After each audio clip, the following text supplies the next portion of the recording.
All right, guys, moving down to example number 2, which is kind of a local business that, that has physical presence in the form of physical stores, but also an e-commerce presence. Okay.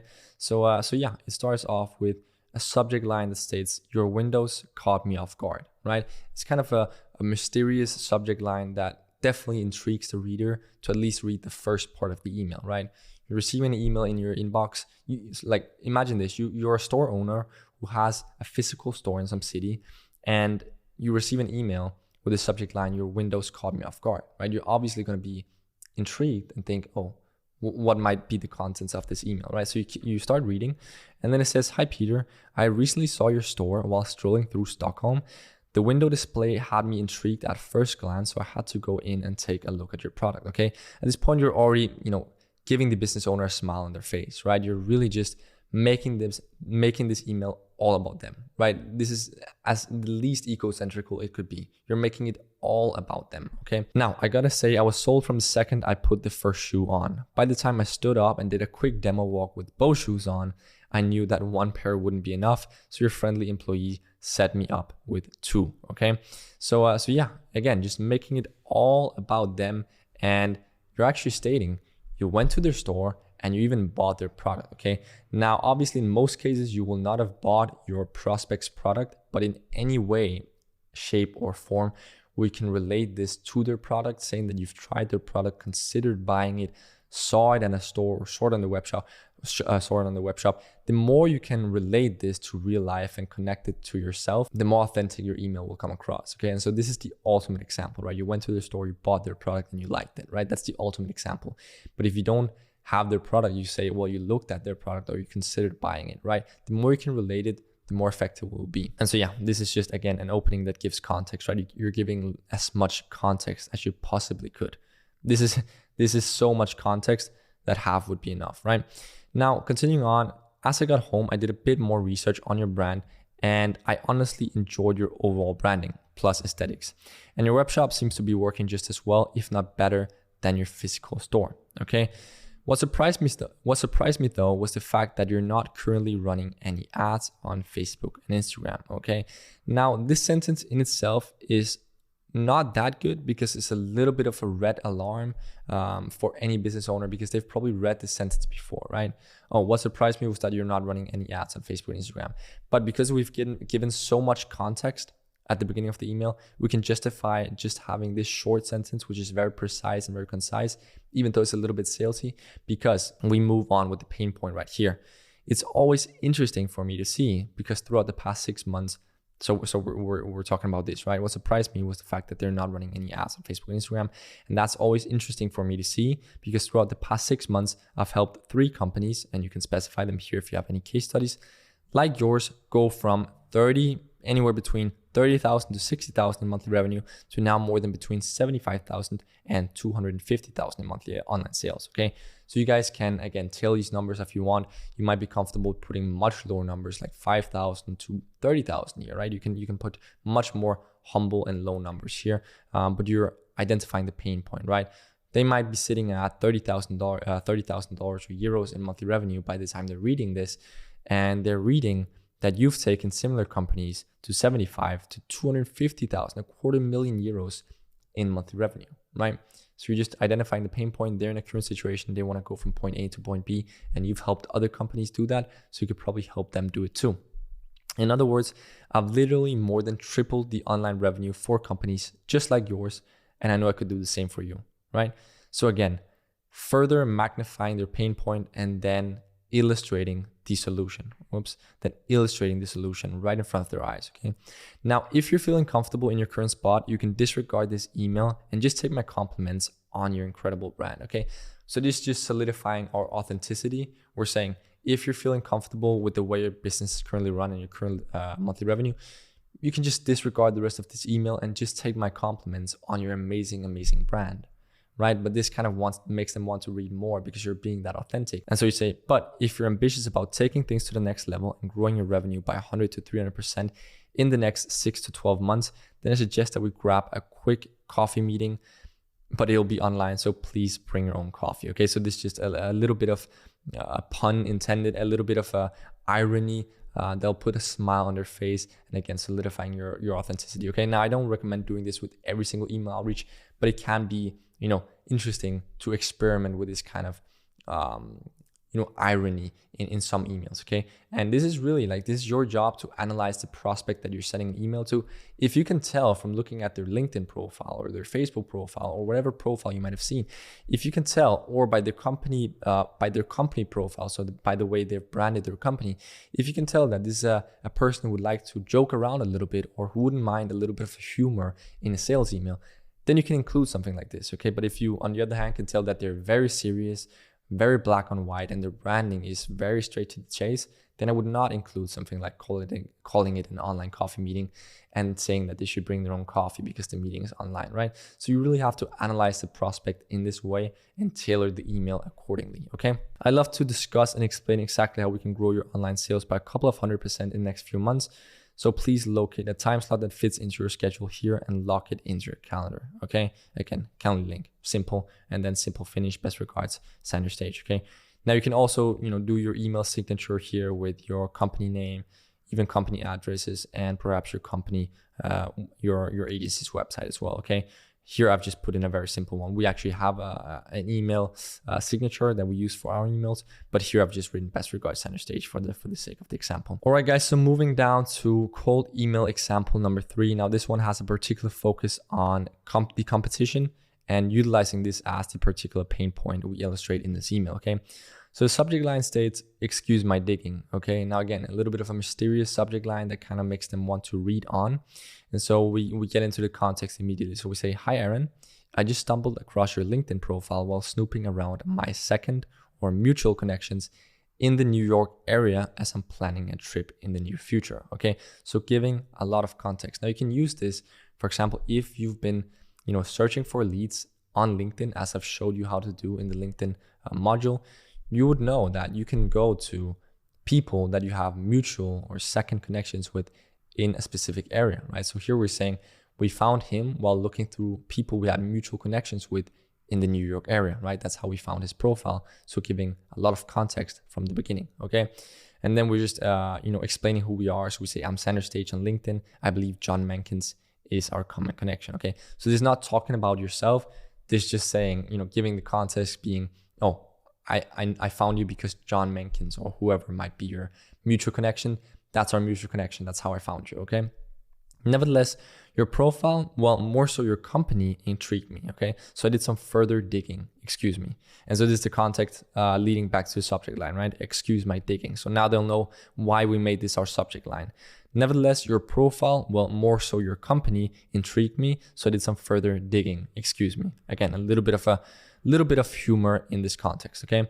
Now, in all honesty, I loved what I found, okay? Your products are incredibly well designed and sleek looking, especially compared to, insert the names of your competitors, okay? So you do some research and you find their competitors, you insert that here, and so you compliment them, okay? Your products are incredibly well designed and sleek looking, especially compared to your competitors, and your web shop is a thing of beauty.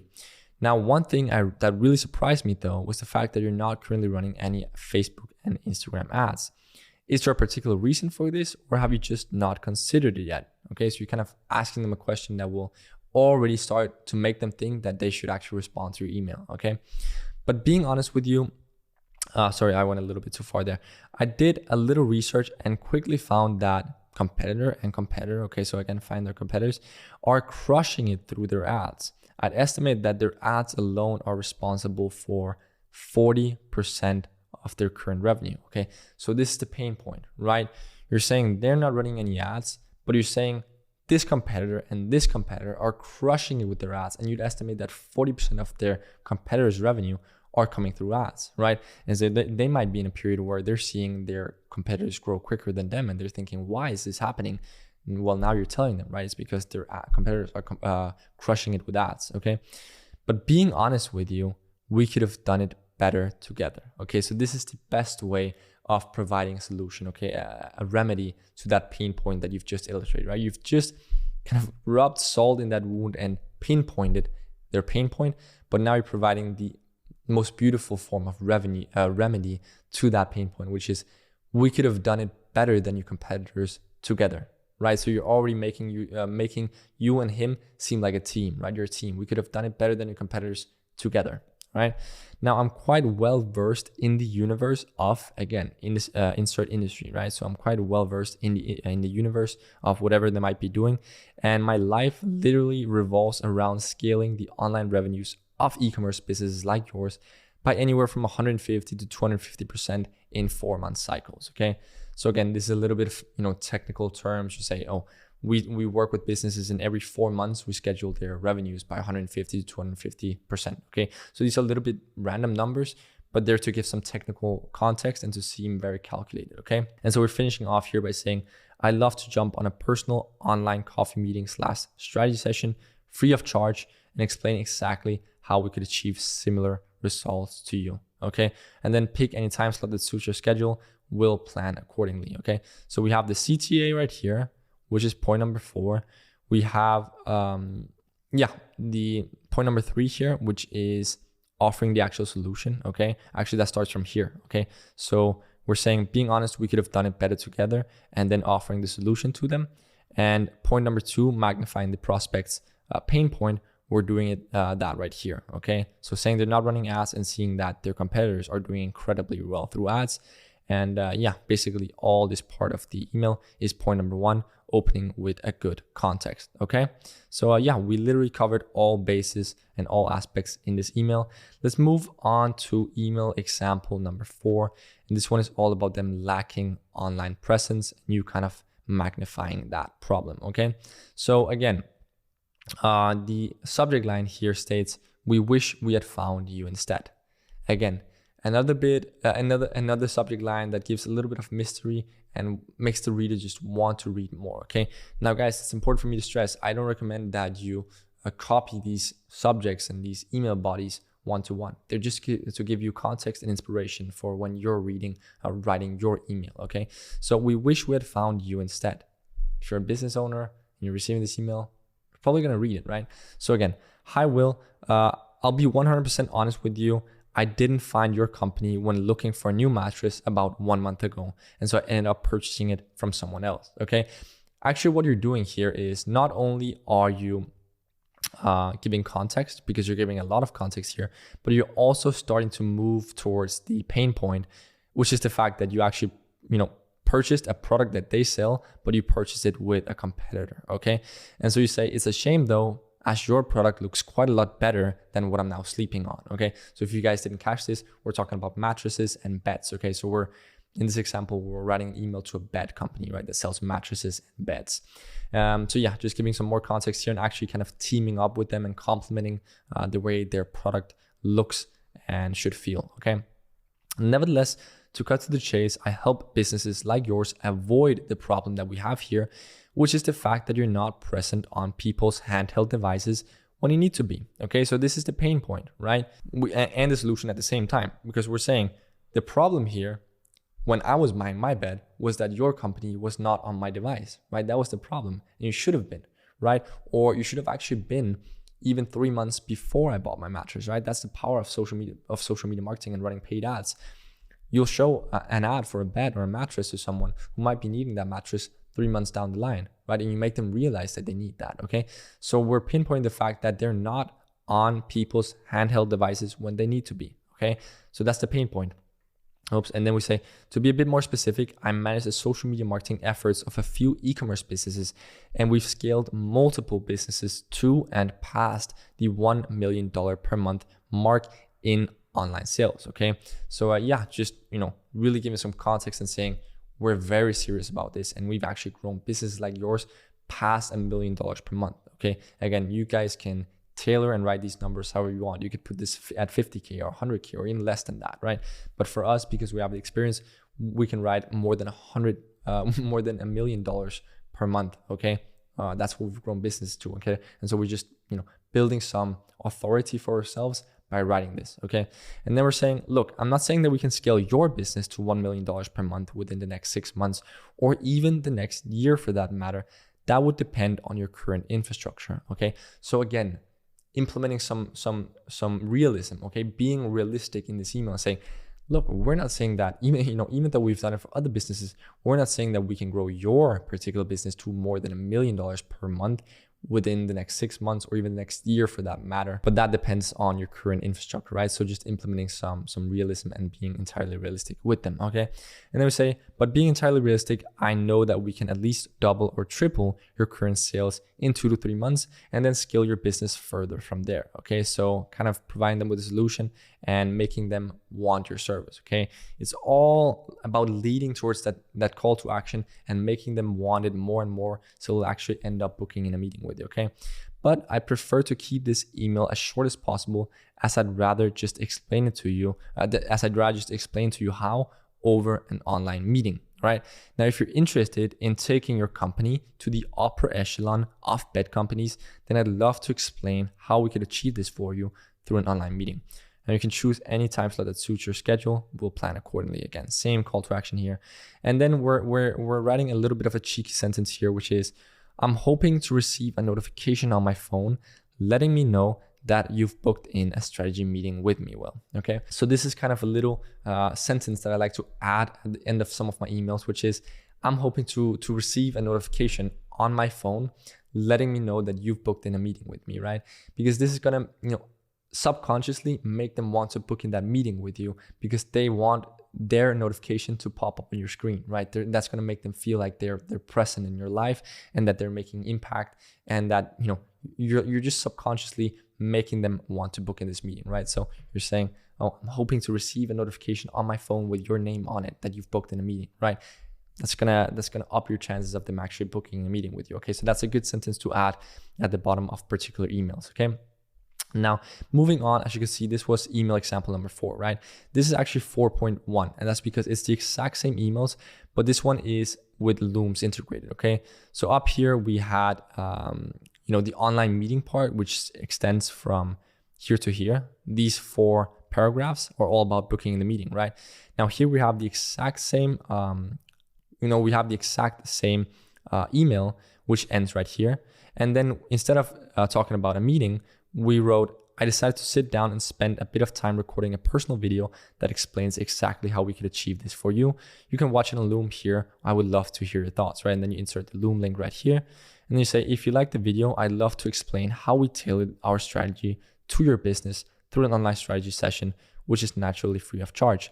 You'll find a link below the video through which you can book in a meeting with me in a time slot that fits your calendar, okay? So again, we're not inserting both the Loom link and the Calendly link directly into the email, because that's just too many links. So we're inserting the Calendly link below the Loom video, okay? So if they just watch the video, they can click our Loom link and go to our scheduling page through the link that is linked below the Loom video, okay? And again, same notification, same ending here, okay? So that's just the same email tailored for sending Looms, okay? And I made this example because I wanted to illustrate that you can literally do this with all of those emails, okay? You can implement the Loom aspect into all of these emails. All you have to do is switch out the part that talks about booking in a meeting through Calendly. You switch that out with talking about the Loom that you've made for them, okay? So you can literally customize each and every single one of these email templates to fit with a Loom, okay? All right, guys, now moving down to cold email number 5. This is a little bit more of a short format, okay? As you can see, it's slightly shorter than all the other emails that we've gone through. And in reality, this is kind of the length that you should strive for, okay? As I explained at the beginning of the video, a lot of these examples are slightly too long. And that's because there's a lot of kind of aspects that I want to highlight to you in each of these emails. And it gives you a lot of modularity in terms of customizing them to your own wants, right? It gives you a couple of different choices. But what I recommend doing is at least striving to cut down the length of these emails by 20% on average, okay? And kind of striving to have this length on your email, okay? This is quite a good example of the length your cold email should have. So this one has the subject line, I had my team member analyze your company, okay? Could also be vet your company, okay? So again, this is a very personalized subject line. It's not as mysterious as the other ones, but it's talking about the subject. It's talking about the reader especially, okay? So you said, oh, I actually have my team member vet your company, okay? So like, oh, they're taking us serious already, right? I might want to read this because they vetted our company or they analyzed us. What is this about? So we start off by saying, hi, Jesse, I hope you're well. I've been following your company for a while as I'm quite passionate about insert industry, and recently realized what we're missing out on, right? So you're not writing what they're missing out on, you're writing what we're missing out on, you and me, because in this way you're already making it seem like you're a team and making it seem like you're on their side. Okay, you're not just taking up saying, oh, what you're missing out on. No, it's what we're missing out on because you're on their side. Okay, so not to be a bully, but we've seen examples like competitors, so you can insert competitors' names, grow exponentially through social media in the past year, and in all honesty, they're not even doing it that well. They're merely running a few very basic ads, okay? Now, we could overtake them quite easily. Again, talking about we, not you. We're not saying you could overtake them. You're saying we could overtake your competitors quite easily because we're a team and we can do this very well together, okay? Now, a bit of context. My name is Sander Stage and I run a social media marketing agency with offices based in Milan and Copenhagen, okay? So this is actually the first email where we actually talk about ourselves in this way. And sometimes that can be a good idea, especially when you've made the first part of the email so much about them, okay? And so here you're building a little bit of authority, and then moving on to, we're very big nerds at one particular thing, growing select businesses like yours through social media marketing rapidly and with a high ROI, okay? So this is a really good way. If you want to talk about yourself, do it in this way. This is what any potential client wants to hear. They want to hear you saying, we're very big nerds and we focus on one particular thing, and that's growing business like yours, right? That's the only thing they want to hear. If you're going to talk about yourself, that's what they want to hear. They want to hear that you're a big nerd with no life, that just has one focus, and that's on growing business like yours, right? That's what any potential client wants to hear from you. Okay. Now, I had one of my team members vet your company. Okay. So the context leading back to the subject line, I had one of my team members vet your company, and I now feel certain that we can scale your online sales quite rapidly and actually blast past the competition if we look towards a 4 to 8 month horizon. Okay, so I really like this paragraph. It's very, very professional, and it's just very building a lot of authority. Okay, because you're not using any mysterious language. You're literally just stating the facts, and the same goes for this. Okay, so these 3 parts, they really build a lot of authority, right? You're in a social media marketing agency with offices based in Milan and Copenhagen. We're big nerds at one particular thing, delivering a high ROI. Okay, I had one of my team members vet your company, and now we feel certain that we can scale your business quite rapidly and actually blast past the competition if we look towards the 4 to 8 month horizon. Okay, so again, you're not telling them that you could do this in 2 weeks, 3 weeks, 5 weeks. You're saying if we look towards the 4 to 8 month horizon from now, we're certain that we could grow your company and blast past the competition. Okay, so you're being realistic, yet providing them with the cure to their problem, which is that they're not that their competitors are growing exponentially through social media, okay, and that they're not, okay. So yeah, you're identifying the pain point, and then you're providing them with the solution right here in a 4 to 8 month horizon. So I love to jump on an online strategy session free of charge and explain exactly how we could achieve this for you. Pick any time a slot that suits your schedule. We'll plan accordingly. Again, same call to action. Looking forward to talking, Jesse, okay? So again, an email that includes all 4 aspects and is the perfect length and is very professional and straight to the chase while still remaining authentic and providing them with context, okay? And so email number 5.1 right here is the same thing, but instead of the whole meeting call to action, we have this call to action, okay? So I've recorded a 3-minute video in which I explain how we'd achieve this for you. You can watch it on Loom, insert Zoom link here, and I love to hear your thoughts, okay? And so right here, we're actually not writing that there's a link to our Calendly page below our Loom. And in this scenario, it's very important that in the Loom, at the end of your Loom, you're explaining. You should do this with any Loom you record, okay? You should explain. Now, if you like what I just explained to you, you'll find a link below this Loom where you can book in a meeting with me, okay? It's very important that you always finish off your Looms by letting them know that they can book in a meeting with you through the Calendly link that you've linked below the Loom, okay? And so that was actually the last example, okay? Now, what I really want you guys to do is read through all of these yourselves, okay? Now, it's taken a long time to break them down individually, and I've really focused a lot on all different aspects. But what I want you to do is open up this document. You'll find a link below the module as always, and read it through, okay? Read the entire document through. Start with the guidance sheet here, and then read each and every one of them through. And then what you can do, as with all our documents, is you can make a copy, right? So make a copy, and then then try and play a little bit around with the different modules, the different emails in here, and personalize them and change anything that you would have changed, okay? And then when comes time that you're actually going to send out these emails to your own potential prospects, then you can make another copy, and that's where you can actually start personalizing them, okay? Because very important, you do not just go ahead and copy these emails one-to-one and send them out to a client, right? You want to personalize them to the individual prospect that you're sending it to. I really hope you've understood that by now, okay?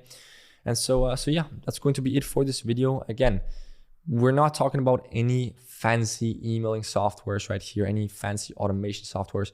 We're doing email outreach in its purest form, and it can be viciously efficient if you structure emails right and if you follow the key aspects that I've illustrated in this module, okay? So yeah, really good luck with your email outreach. If you do this, if you take the time to personalize these emails properly for the prospect that you're sending them out to, you can expect to schedule a lot of meetings by sending out anywhere between 5 to 10 of these per day. Now we'll talk more about that in one of the following modules, which talks about scheduling and planning your outreach. We'll talk about exactly how many emails you should be sending out, how much outreach you should be doing of the different methods. We'll talk all about that in the planning your outreach module.